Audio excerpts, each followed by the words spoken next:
Welcome to AI News in 10, your top AI and tech news podcast in about 10 minutes.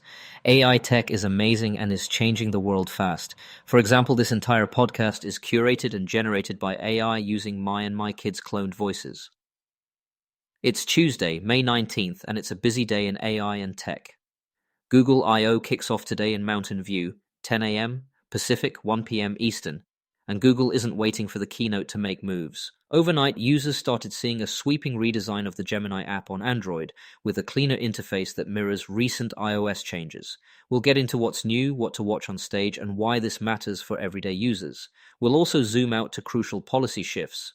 In the US, the FTC's Take It Down Act enforcement starts today, forcing platforms to remove non-consensual intimate images, including AI-generated deepfakes, within 48 hours. With real penalties for non-compliance. Across the Atlantic, UK regulator Ofcom has strengthened its codes too, telling major platforms to use proven detection tech to curb illegal intimate images. In legal news, OpenAI just won a jury verdict against Elon Musk, heading off a potentially bruising defeat as the company presses toward an IPO. Musk says he plans to appeal, and we'll close with the global supply chain angle. Nvidia's Jensen Huang says he expects China will ultimately reopen to US AI chips, a signal to watch ahead of Nvidia's earnings tomorrow. But first, let's hear a word from our sponsors. Need elite developers fast? Elite Coders connects you with rigorously vetted senior engineers in 24 to 48 hours. Staff augmentation, dedicated teams, or full project delivery, we've got you covered. Visit elitecoders.co to get started today. Now let's dive into today's stories. Story 1. Google I.O. kicks off as Gemini gets a day of refresh. If you're following along live, the I.O. keynote starts at 10 a.m. Pacific. Expect an AI-heavy program plus Android 17 updates. Google watchers have already spotted one tangible shift, a redesigned Gemini app rolling out on Android that cleans up navigation and brings the look and feel closer to the recent iOS revamp. Reports describe a more streamlined home experience and faster handoffs to common tasks. Think less screen clutter, quicker answers, and a clearer path into creation and device controls. It's an early concrete change you can feel before a single on-stage demo today. 2 things to keep an eye on during the keynote and developer sessions. First, how deeply Gemini's agentic capabilities are embedded across Android and Chrome. Second, whether Google clarifies timing for broader rollouts beyond Pixels and a handful of partner devices. Hardware talk is always possible at I.O., but the near-term user impact is usually about software shipping windows, betas, and a steady cadence of app updates. This morning's Gemini refresh is a good example. If you're watching from home, plenty of outlets are running live blogs and hands-on posts as the news lands. Story 2. The FTC's 48-hour deepfake takedown rule starts today. Today is the enforcement start date for the Take It Down Act's core online platform obligations. The headline requirement is simple. If a victim submits a valid request to remove a non-consensual intimate image, including an AI-generated deepfake, the platform must take it down and remove identical copies within 48 hours. The Federal Trade Commission has sent letters to more than a dozen major tech companies reminding them of the law's scope and penalties. Civil penalties can reach more than $53,000 per violation. The FTC also published guidance spelling out what covered platforms need to have in place: a clear notice process for victims, timely removal, and tracking numbers to coordinate with victims and law enforcement. This moves the response to non-consensual intimate imagery and deepfakes from best effort to a federal obligation with a clock attached, a practical implication for product teams. The 48-hour window pressures trust and safety operations to automate triage and hash matching wherever possible. Cybersecurity reporters note that the FTC intends a vigorous enforcement and has previewed how it will police compliance starting May 19th.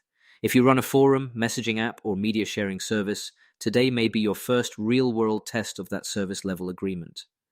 Story 3. UK Ofcom tightens the screws on illegal intimate images. The UK isn't standing still either. Ofcom says it is strengthening its illegal content codes under the online safety framework by recommending that certain platforms expand their use of automated detection, specifically hash matching, to stem the spread of illegal intimate images posted without consent, including explicit deepfakes. It's framed as a targeted addition reflecting the urgent need to better protect women and girls online. Combined with the US FTC timeline, we're seeing a transatlantic convergence on faster takedown plus proactive detection for the worst abuses of generative media. For global platforms, aligning US 48-hour takedowns with UK detection expectations will be the operational challenge of the week. Before we continue, here's a quick message from our sponsors. This episode is brought to you by Family GPT, the AI chat platform actually designed for kids. If your children are curious about ChatGPT but you're worried about what they might see, Family GPT gives you full parental controls, content filtering, and the ability to align responses with your family's values, whether Christian, Muslim, Jewish, secular, and many more. Monitor every conversation, set usage limits, and let your kids explore AI safely. No ads, no data selling, complete privacy. Sign up free at Family GPT Chat. That's FAMILYGPT.chat. All right, let's get back to it. Story 4. OpenAI wins a jury verdict against Elon Musk. In Oakland, a federal jury ruled for OpenAI in Elon Musk's lawsuit, finding that he waited too long to file, missing a statutory deadline. The verdict came after a 3-week trial and less than 2 hours of deliberation. Musk says he will appeal.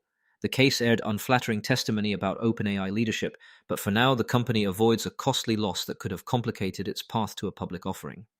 OpenAI is widely seen as on track for one of the largest IPOs in history, so today's outcome keeps that narrative intact, even as the legal and reputational skirmishing continues.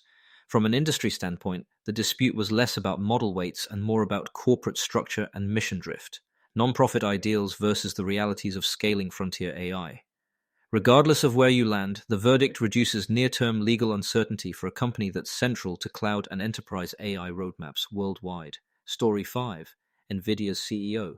China is likely to reopen to US AI chips. After joining the US delegation to Beijing last week, Nvidia CEO Jensen Huang told Bloomberg Television he expects China will eventually allow imports of US AI chips. He didn't claim a done deal. He framed it as a question of how much protection China wants for local champions versus market openness. Recall that Washington cleared Nvidia's H200 shipments to a set of Chinese firms late last year, but Chinese authorities have so far held up purchases. Over time, Huang says the market will open. Nvidia reports earnings tomorrow, and any update on China demand will be closely parsed. For hyperscalers and OEMs navigating multi-sourcing between US and Chinese silicon, that's a potential swing factor. Quick recap, Google I.O. goes live today, and Google primed the pump with a visible Gemini app overhaul on Android.